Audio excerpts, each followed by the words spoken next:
Ready? Start. Mr.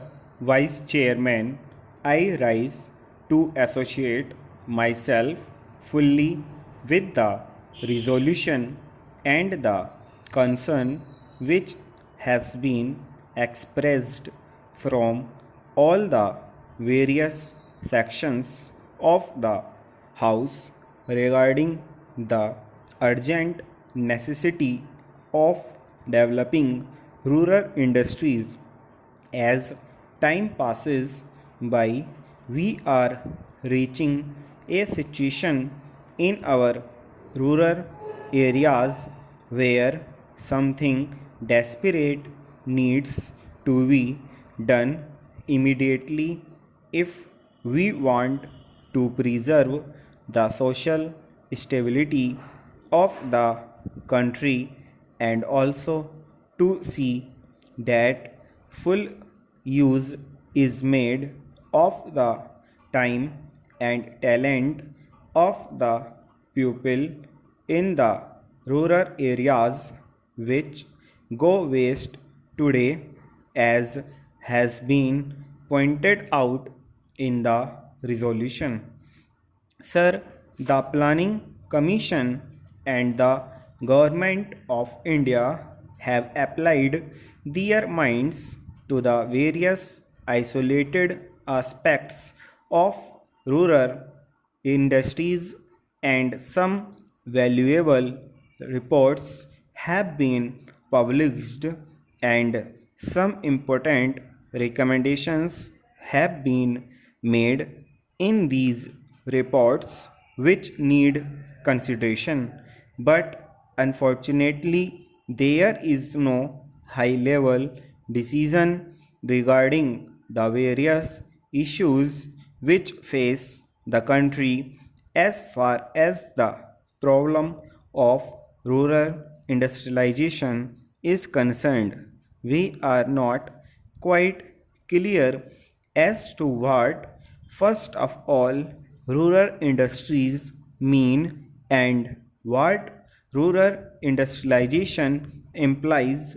Does rural industrialization mean the utilization of local resources in order to meet the local needs, or does rural industrialization imply the creating of surplus in the rural areas which could be exchanged with the surplus in other centers of the country and thereby create a richer life for the rural areas? Various opinions have been expressed with regard to this problem, but there is no authoritative determination of the policy regarding the meaning of rural industrialization.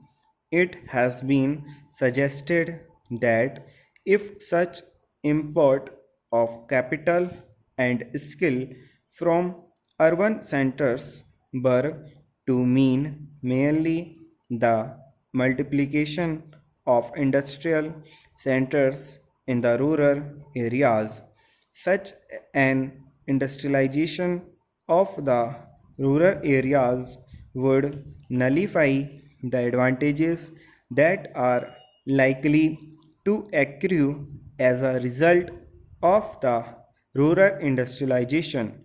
The time has come when some decision has to be taken as to what we really mean by this rural industrialization. There is also difference of opinion regarding the authority that should undertake the responsibility for this rural industrialization.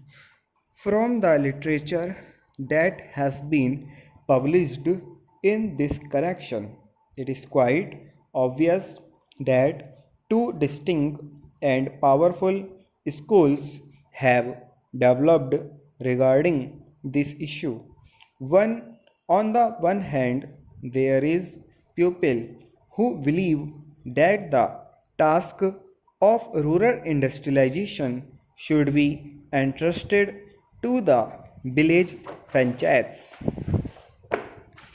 since they represent the village people and they have the resources and the powers to raise the necessary resources from the rural areas.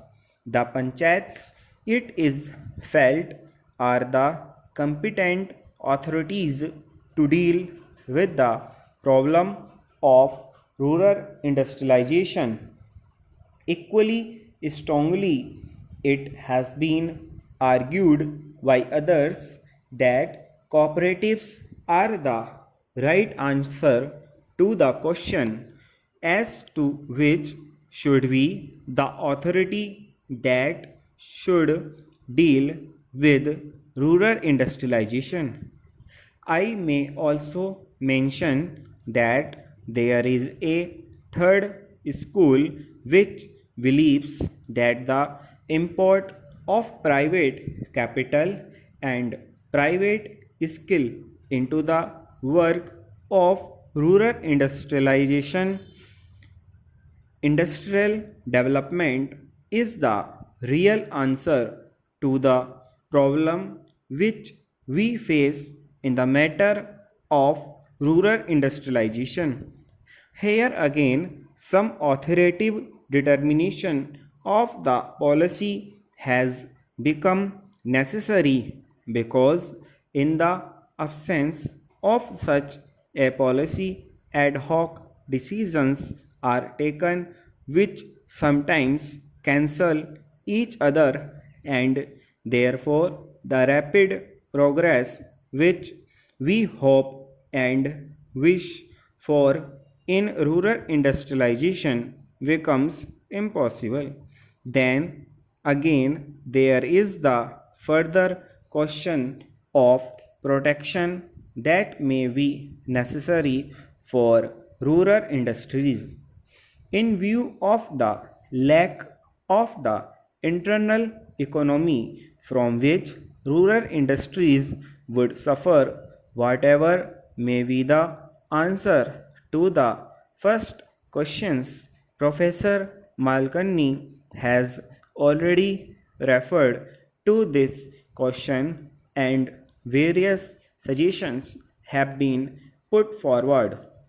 But all these suggestions require some detailed consideration as there are a large number of difficulties in implementing any one of these suggestions. Demarcation of markets and the imposition of taxes in order to see that goods from the urban centers do not reach the rural centers in unfairly competitive conditions are some of the suggestions that have been made. One great advantage of a vast country is the large number of markets that are available for the goods that are produced in the country. However, if these markets are artificially restricted and goods are not allowed to move from one center to another, I am afraid more problems would be raised than solved if this protection is sought to be given in this manner, yet protection has to be given to the rural industries if these rural industries are to develop. Therefore, serious and competent thinking is necessary in this connection, and again, time is running fast. Therefore, it is desirable that we should have some authority which could examine the various issues involved and determine the policy with regard to this matter also stop.